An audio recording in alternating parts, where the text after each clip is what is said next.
अब जीएसटी यानी कि गुड्स एंड सर्विस टैक्स को लेकर एक बहुत बड़ा फैसला लिया गया है। केंद्र सरकार की ओर से जीएसटी के मौजूदा टैक्स सिस्टम को आसान बनाने का प्रस्ताव रखा गया था, जिसे गुरुवार को ग्रुप ऑफ मिनिस्टर्स ने मंजूरी दी।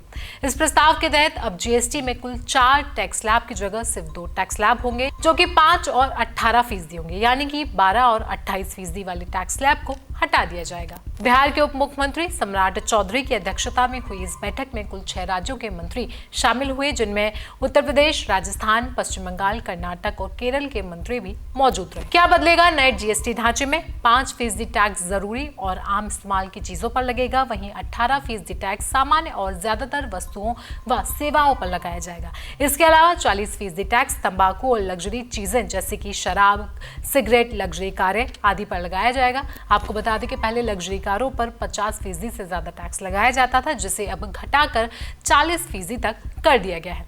अगर जीएसटी काउंसिल इस सिफारिश को मंजूरी देती है तो 12% स्लैब वाले 99% वस्तुएं 5% टैक्स स्लैब में शिफ्ट हो जाएंगी और 28% टैक्स स्लैब वाली वस्तुएं जो है वो 90% वस्तुएं 18% वाले टैक्स स्लैब में आ जाएंगी।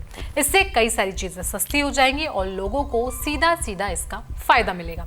वहीं रियल एस्टेट पर ध्यान दें तो रियल एस्टेट सेक्टर को भी इसका बहुत बड़ा फायदा मिलने वाला है। इस बदलाव का सबसे बड़ा फायदा घर बनाने और खरीदने वालों को मिल सकता है।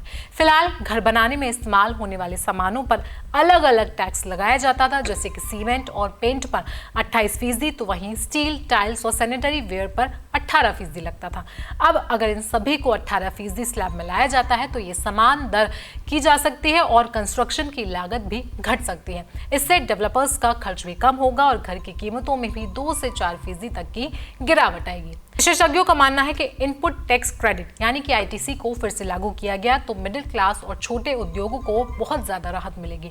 अभी आईटीसी की सुविधा नहीं होने से डेवलपर्स को काफी नुकसान होता है, जिसका बोझ आखिरकार खरीदारों पर आता है। अब अगर जानकारों की राय के बारे में ध्यान दें तो अभिषेक राज जेनिका वेंचर्स का मानना है कि 2019 में जब जीएसटी को 12% से घटाकर 5% पर लाया गया था, जो कि बिना आईटीसी के था, तब प्रोजेक्ट्स में खरीदारों का भरोसा बढ़ा था, लेकिन आईटीसी ना होने की वजह से मिडिल क्लास को उस समय दिक्कत हुई थी।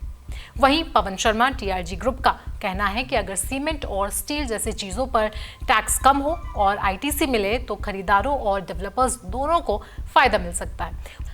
वहीं संदीप अग्रवाल एआईएल ग्रुप का मानना है कि आसान टैक्स स्ट्रक्चर और कम टैक्स दरें मेट्रो और टीयर 2 शहरों में घरों की कीमतें कम करवा सकती हैं, लेकिन लग्जरी घरों के लिए 40% टैक्स दर महंगी साबित होगी। वहीं रियल एस्टेट के अलावा जीएसटी कम होने का असर हेल्थ और लाइफ इंश्योरेंस पर भी दिखाई देगा। केंद्र ने जीवन बीमा और स्वास्थ्य बीमा पर जीएसटी में छूट का प्रस्ताव रखा है, जिससे सरकार को करीब 9700 करोड़ रुपए का सालाना नुकसान हो सकता है, लेकिन ज्यादातर राज्यों को इसका समर्थन मिला है। वहीं बशर्ते इसका फायदा सीधे सीधे आम लोगों को मिलने वाला है।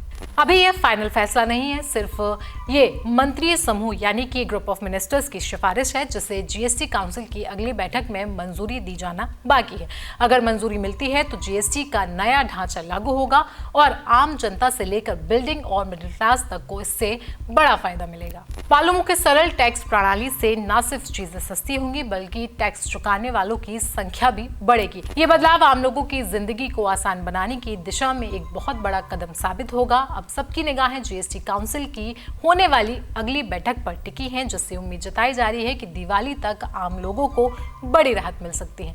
तो जीएसटी को लेकर आपकी क्या क्या उम्मीदें हैं, हमें कमेंट सेक्शन में आप जरूर बताएं। साथ ही साथ देश दुनिया की बाकी खबरों के लिए जुड़े रहें जनसत्ता के साथ।